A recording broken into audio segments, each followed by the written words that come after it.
शांति शांति शांति।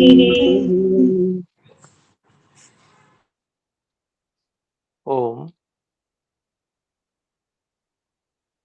आजीवन स्वस्थ कैसे रहें, इस विषय में हम आयुर्वेद के आधार पर इस कक्षा में बात करते हैं।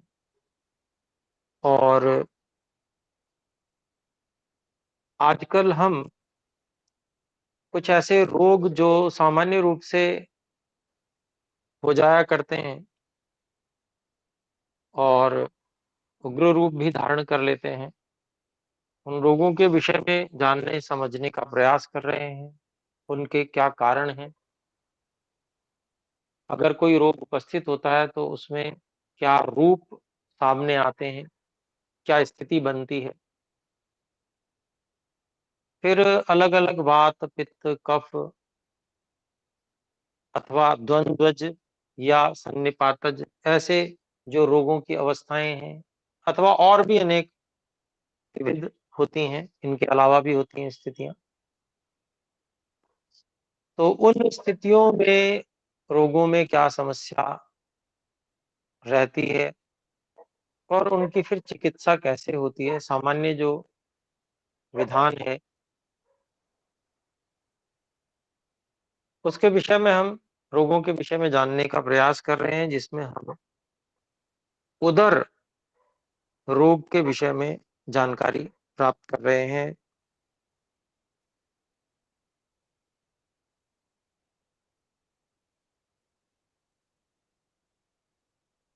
तो उदर के विषय में हमने जलोदर के विषय में पिछली कक्षा में समझने का प्रयास किया था। इसके अलावा जैसे वातज, पित्तज, कफज, सन्निपातज, ये तो थे ही। इसके अलावा प्लीहा, प्लीहोदर कहते हैं, यकृतोदर कहते हैं, ऐसे ही छिद्रोदर होता है और जलोदर होता है। इनके विषय में हमने कुछ उनके लक्षण हैं, क्यों होता है, इसके बारे में जाना था।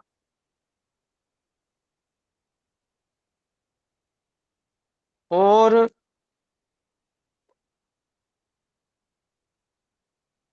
आज हम इसी से आगे बात करेंगे।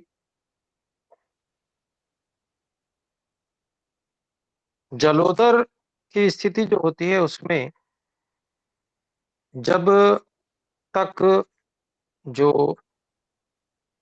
उपद्रव रहित रहता है, ये जिसमें जल भरा नहीं हो, तो ऐसे जलोदर की स्थिति में शीघ्रता से चिकित्सा करने की सलाह दी जाती है। इसमें देरी नहीं करनी चाहिए, क्योंकि अगर बिगड़ गया तो बहुत कठिनाई हो जाती है।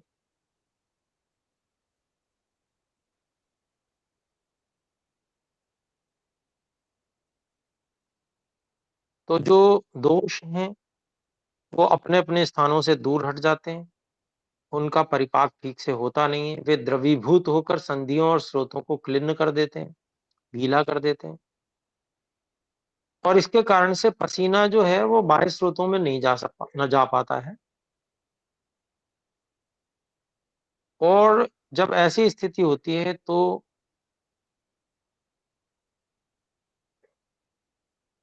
जल की तिर्यक अवस्थिति होती है, उसी को उसी जल को प्रवृद्ध कर वो करते हैं, मतलब जो जल फंसा हुआ है उसी को और बढ़ाते हैं। फिर जब जल उत्पन्न होता है उससे पहले पिच्छा ये उत्पन्न होती है। जो जो आते हैं उनके अंदर का जो अंदर की जो कला होती है, त्वचा अंदर की आंतरिक, उसका जो गाढ़ा स्राव होता है उसको पिच्छा कहते हैं। फिर जब पिच्छा उत्पन्न होने लगती है तो फिर जो उदर है वो गोलाकार होने लगता है, भारी होने लगता है।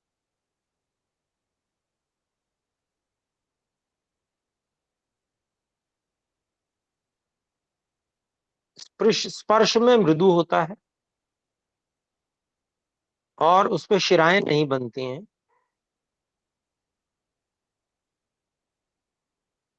और नाभि पर ये आक्रांत होकर ऊपर की ओर फैलने लगता है। ये स्थिति उत्पन्न होने के बाद में जल प्रकट होता है, जलोदर में। और जल के प्रादुर्भाव होने के लक्षण क्या हैं? जो कुक्षी है वो बहुत बढ़ जाती है, उसकी अत्यंत वृद्धि होती है। बहुत अधिक बढ़ जाता है। शिराएँ छिप जाती हैं, जैसे पानी से पूर्ण मशक होता है, उसके समान क्षोभयुक्त स्पर्श रहता है, अर्थात हिलाने पर तरंगों का अनुभव होता है।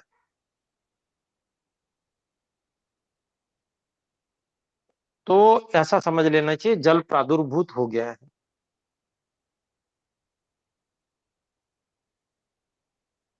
इसके साथ ही रोगी को उल्टी आती है या अतिसार हो जाता है। तमक श्वास, तृष्णा, प्यास जिसे बोलते हैं, श्वास हो सकता है, कास, खांसी हो सकती है, हिचकी आ सकती है और दुर्बलता का तो अनुभव होता ही होता है। पार्श्व में शूल होता है, अरुचि और स्वरभेद भी हो जाता है, अर्थात वाणी में परिवर्तन आ जाता है, वैसा जैसा स्वर होता है वैसा नहीं रहता। इसके अलावा मूत्रावरोध भी उत्पन्न होता है। तो ये सब उपद्रव जो हैं इस जलोदर के साथ में जब जल उपस्थित हो जाता है तो ये उपद्रव भी होते हैं। ऐसी स्थिति अगर जल उत्पन्न हो गया फिर उसके बाद में उसको असाध्य जैसा ही माना जाता है।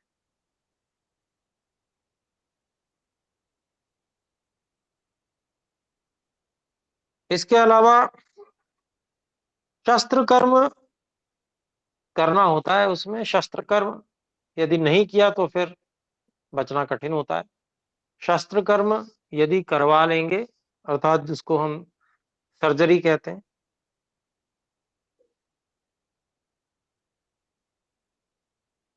तो वो बिल्कुल अंतिम स्थिति हो जाती है।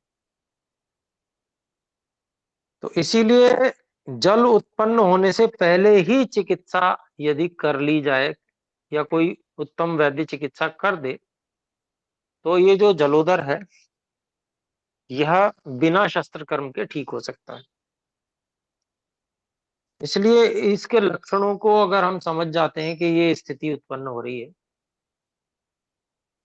कोई ऐसी स्थिति होती है, तो अगर पहचान होती है व्यक्ति को, तो वो समय से चिकित्सा कर लेता है और फिर बड़ी कठिनाइयों से बच जाता है।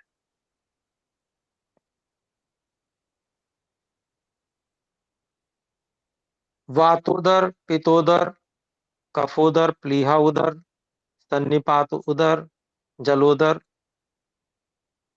ये जो क्रम से नाम लिए गए हैं, ये क्रम से अधिक अधिक कष्ट साध्य है। अर्थात वातोदर सबसे कम कष्ट साध्य है, पित्तोदर उससे अधिक कष्ट साध्य है, कफोदर सबसे ज्यादा, उससे भी अधिक प्लीहा उदर, उससे भी अधिक सन्निपात उदर, सन्निपात उदर से भी अधिक जलोदर, ये कष्ट से ठीक होने वाले होते हैं।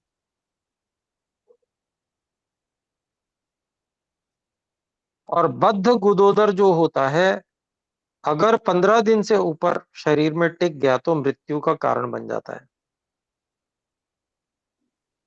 सभी उदर जिनमें जल का प्रादुर्भाव हो चुका है और जो छिद्रांत है, आंत्र है, मतलब आंत्र में घाव होकर छेद हो जाना, उसमें भी लगभग 15 दिन के आसपास व्यक्ति जीवित रह पाता है। और विष आदि का प्रयोग या शस्त्र कर्म, इनसे कभी-कभी शांति भी हो जाती है। अभिप्राय ये है कि जो उपाय हैं, विष का प्रयोग और जो शस्त्र कर्म है, वो भी 100% गारंटी नहीं है कि ठीक हो ही जाएगा। किसी का किसी पे प्रभाव हो भी जाता है, किसी का ठीक नहीं भी होता। जब उदर रोगी के आंखों के नीचे का भाग सूज जाया गया हो, उपस्थेंद्रिय मूत्रेंद्रिय टेढ़ी हो गई हो, जिसकी त्वचा गीली और पतली हो,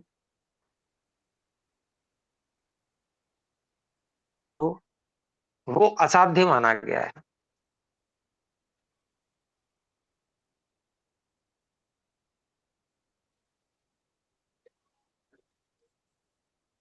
एक मिनट।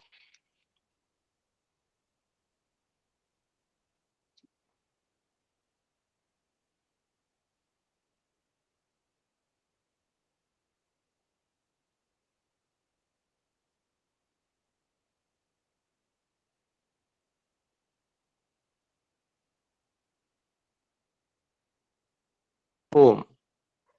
तो इस प्रकार से जो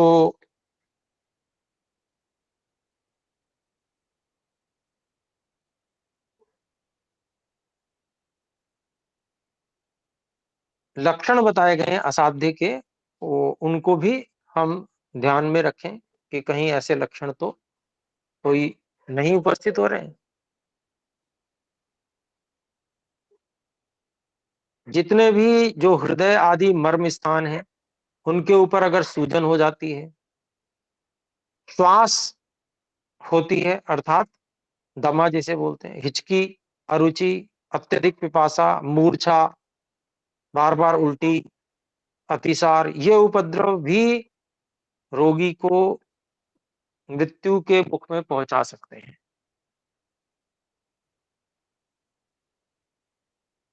तो जिसको कहते हैं ना आजकल कि ये तो ब्लोटिंग हो रही है खाली, ये सामान्य रोग है, उस पर ध्यान नहीं देते हैं लोग। तो ऐसा नहीं है कि ये बिगड़ जाए तो बहुत ही हानिकारक हो सकता है।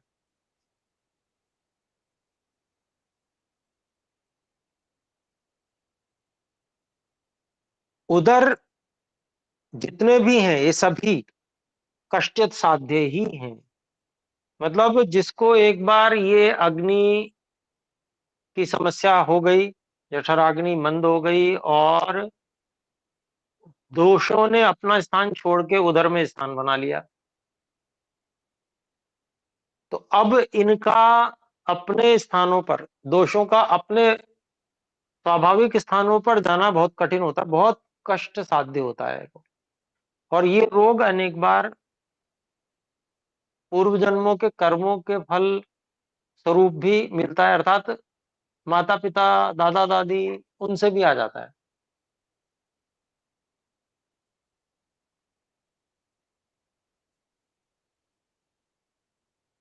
तो कष्ट साध्य है और कठिनाई से ठीक होने वाला है। क्षमा करें एक बार और देखता हूँ कॉल आ गई।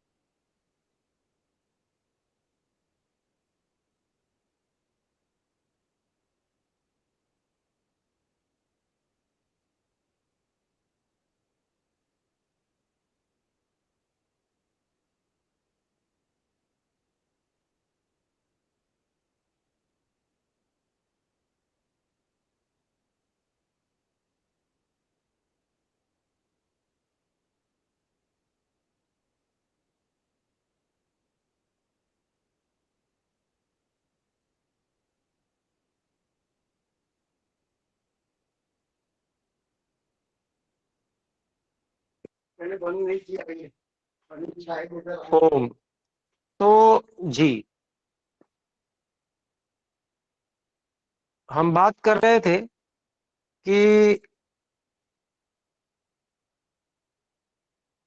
इस रोग को, जो उदर रोग है, इसको हल्के में नहीं लेना चाहिए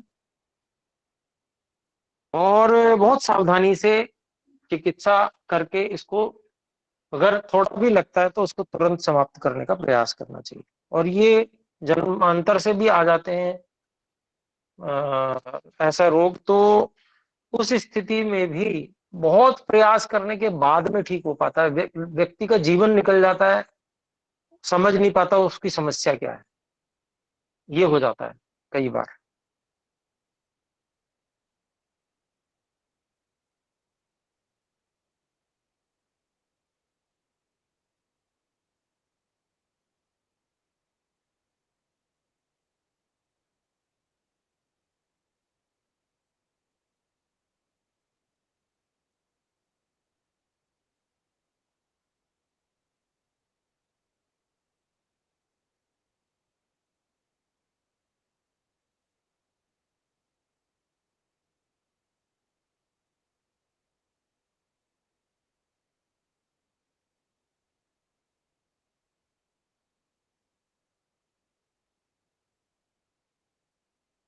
ओम गुरुजी, आपका म्यूट हो गया है माइक।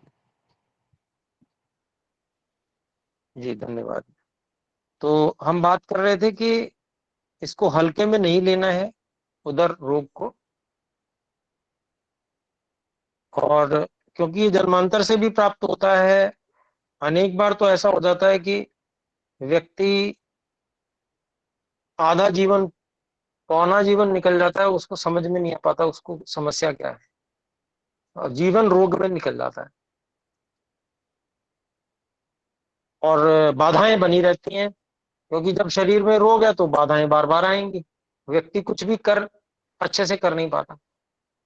तो ऐसी स्थिति में ये जो आयुर्वेद का स्वाध्याय है, ये बहुत अमृत के समान लाभकारी है, क्योंकि उससे व्यक्ति को पहचान में आ सकता है कि उसको वास्तव में समस्या है क्या, मूल समस्या कहाँ पर है, और फिर उसका उपचार करके, और वो कम से कम इस स्थिति में तो आ सकता है कि वो एक सामान्य अवस्था को इन औषधियों के साथ में निरंतर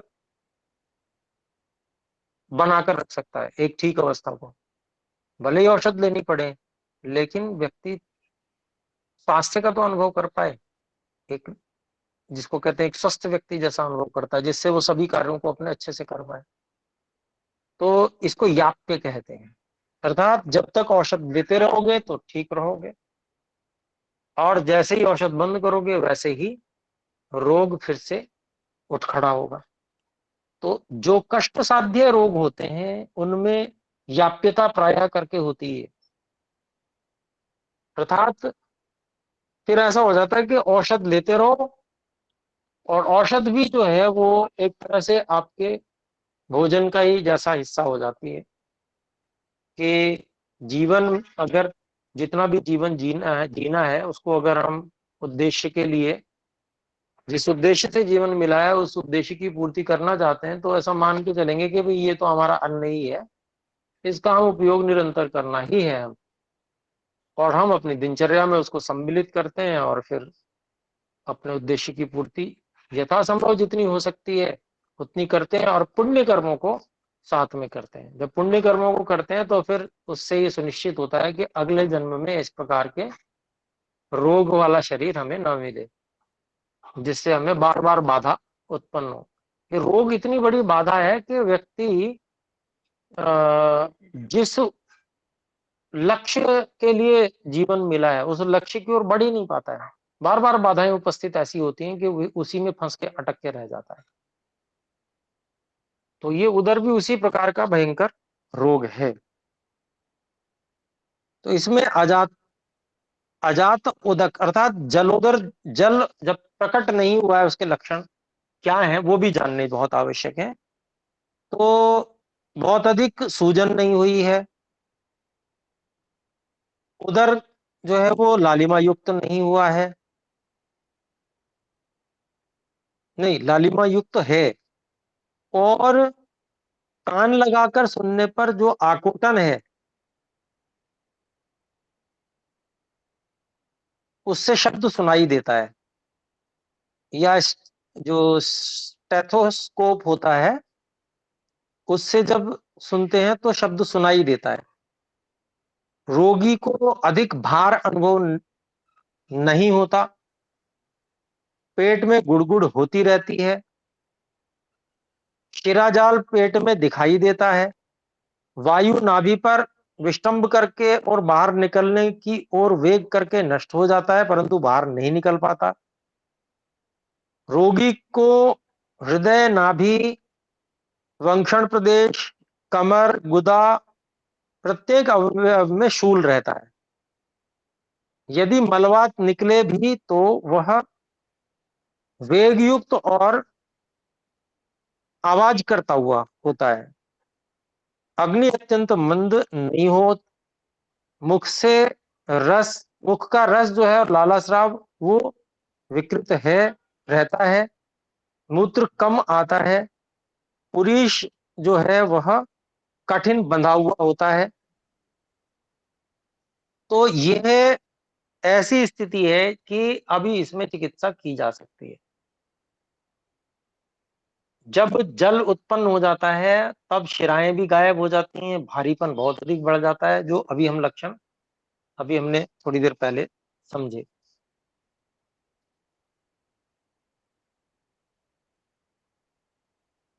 तो इसकी इस अवस्था में अगर है तो बहुत शीघ्रता के साथ में योग्य वैद्य चिकित्सा आरंभ कर दे तो इस पर विजय पाई जा सकती है। अब हम चिकित्सा की बात करते हैं तो जो वातोदर है उसमें सबसे पहले स्नेहों से उपचार किया जाता है। स्नेहन जब हो जाता है फिर स्वेदन किया जाता है।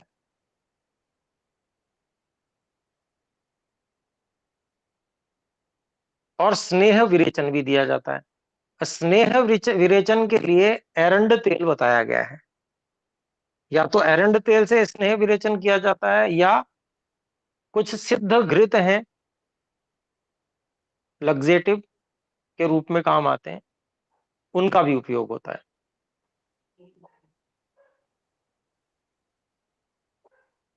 जब स्नेह विरेचन से दोष हरण हो जाए, पेट पतला हो जाए, तो पेट पर चौड़ा वस्त्र लपेट दिया जाता है। वातोदर की स्थिति में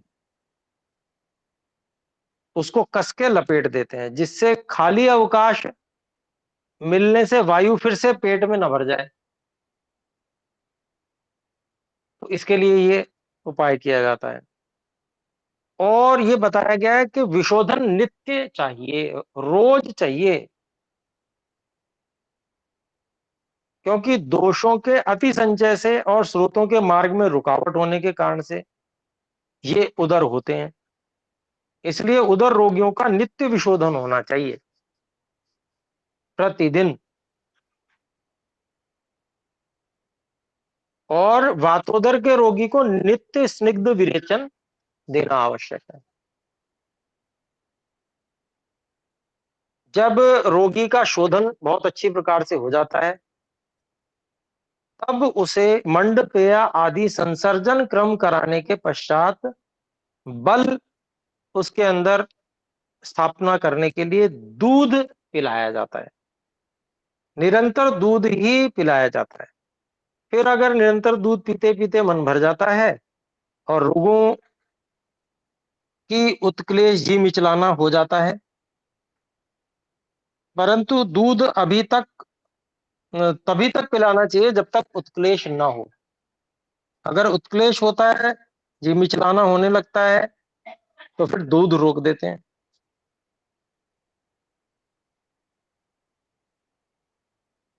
और दूध अर्थात जी मिचलाने की स्थिति आने से पहले ही बल्कि रोक देना चाहिए दूध को। और फिर क्या करना चाहिए, फिर अनार आदि के रस और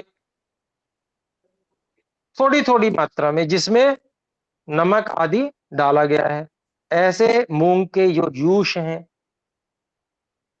मूंग का जो पानी बनाया जाता है और उसका थोड़ा गाढ़ा सूप भी बनाया जाता है,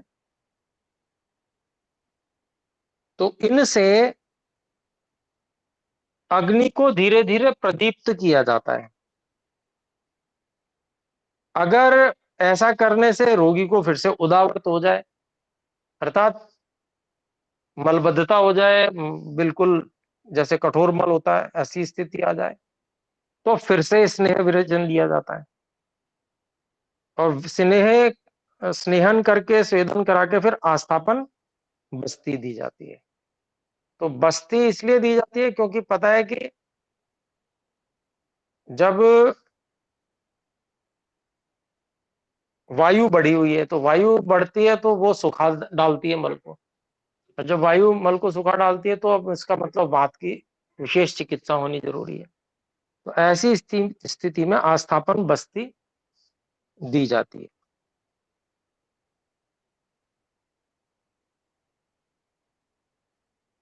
जिस रोगी की अग्नि दीप्त हो जाए, लेकिन मलबद्धता भी हो, लेकिन वायु नहीं निकल पा रही है नीचे से, देह रूक्ष है, थोड़ा-थोड़ा शरीर में कहीं कंपन हो रहा है, थोड़ा स्फुरण हो रहा है, जिसको अंग फड़कना कहते हैं, या कोई संधिशूल है, अस्थिशूल है, पृष्ठशूल है, त्रिकशूल है, तो ऐसी स्थिति में फिर अनुवासन कराया जाता है, क्योंकि आस्थापन बस्ती के बाद में फिर अनुवासन बस्ती भी देना आवश्यक ही होता है।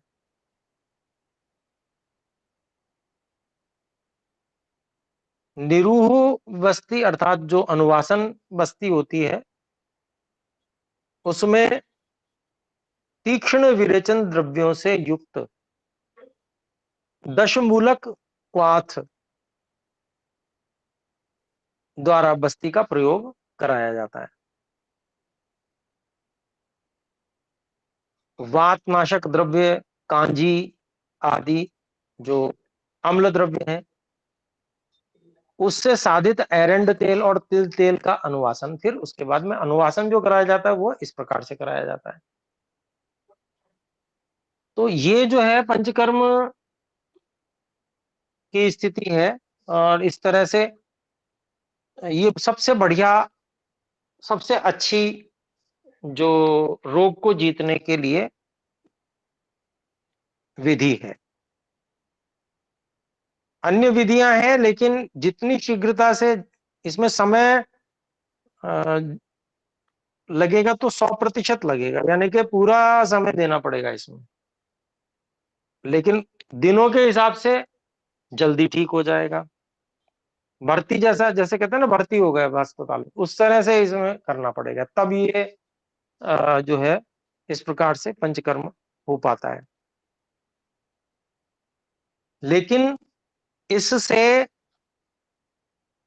पूरी तरह से ठीक होता है व्यक्ति, पूरी तरह से स्वस्थ हो सकता है। अन्य प्रकार से व्यक्ति एक प्रकार की समस्या से छूटता है, दूसरी प्रकार की समस्या उत्पन्न होती है। तो जो सबसे बढ़िया व्यवस्था है वो चिकित्सा की, वो यही पंचकर्म की है, परंतु ये उपलब्ध नहीं है, समस्या ये है। और अगर स्वयं करते हैं तो स्वयं के करने के लिए भी व्यक्ति को सेवक इत्यादि और औषधियों की पूरी व्यवस्था करके रखनी, तो ये बहुत इस समय कठिन हो गया। कहीं-कहीं बहुत कम स्थानों पर ऐसे पंचकर्म की जो योग्य वैद्य हैं और बिल्कुल शास्त्रीय विधि से करते हैं। तो ऐसे बहुत कम स्थान हैं। तो शेष और जो शमन चिकित्सा, उसके बारे में अगली कक्षाओं में हम बात करेंगे। तो अभी हम विराम करते हैं, समय अधिक हुआ, आइए एक बार ओम का मिलकर उच्चारण करें। ओम।